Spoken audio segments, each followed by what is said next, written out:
Kepolisian daerah Jawa Tengah menggelar razia narkoba di rutan kelas 2B Salatiga. Sementara itu, di Yogyakarta, Kepolisian Daerah Istimewa Yogyakarta juga menggelar operasi Progo Narkoba 2019.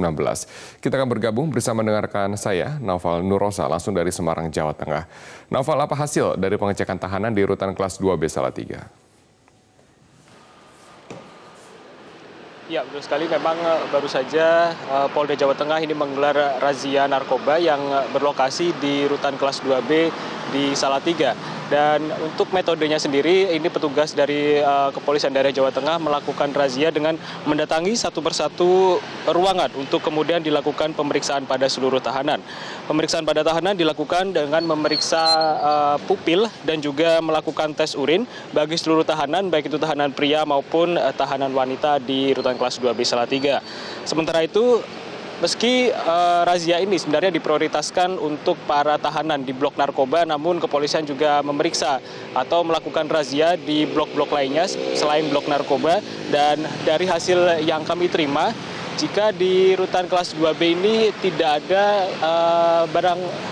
maksud kami obat terlarang yang ditemukan di ruangan maupun yang ditemukan di dalam tubuh narapidana atau tahanan yang berada di rutan kelas 2B Salatiga. Robert. Nova, lalu bagaimana dari hasil operasi Progo Narkoba di daerah istimewa Yogyakarta? Ya, apabila tadi di rutan kelas 2B Salatiga hasilnya relatif bersih, artinya tidak ada narapidana ataupun obat terlarang yang ditemukan di dalam ruangan seperti itu. Namun di Yogyakarta, dari hasil operasi Progo Narkoba yang dilakukan Polda DIY, Polda berhasil mengungkap 42 kasus yang melibatkan 45 orang. Kasus narkoba di DIY sendiri terbanyak ini melibatkan kalangan mahasiswa dengan rentang umur 20 hingga 24 tahun dengan jumlah 16 tersangka. Sementara itu sejumlah barang bukti juga diamankan seperti zat psikotropika golongan 4, layaknya sabu, tembakau gorila, ganja, dan lain-lain. Sementara itu sejumlah pelaku yang terjaring dalam operasi Progo ini akan direhabilitasi, sementara pelaku yang akan menjalani proses hukum juga akan menjalani proses pidana dengan ancaman hukuman minimal 4 tahun penjara dan denda maksimal 8 miliar rupiah. Dan berikut kita simak wawancara dari Kombes Pol Yulianto, Kabid Humas Polda DIY.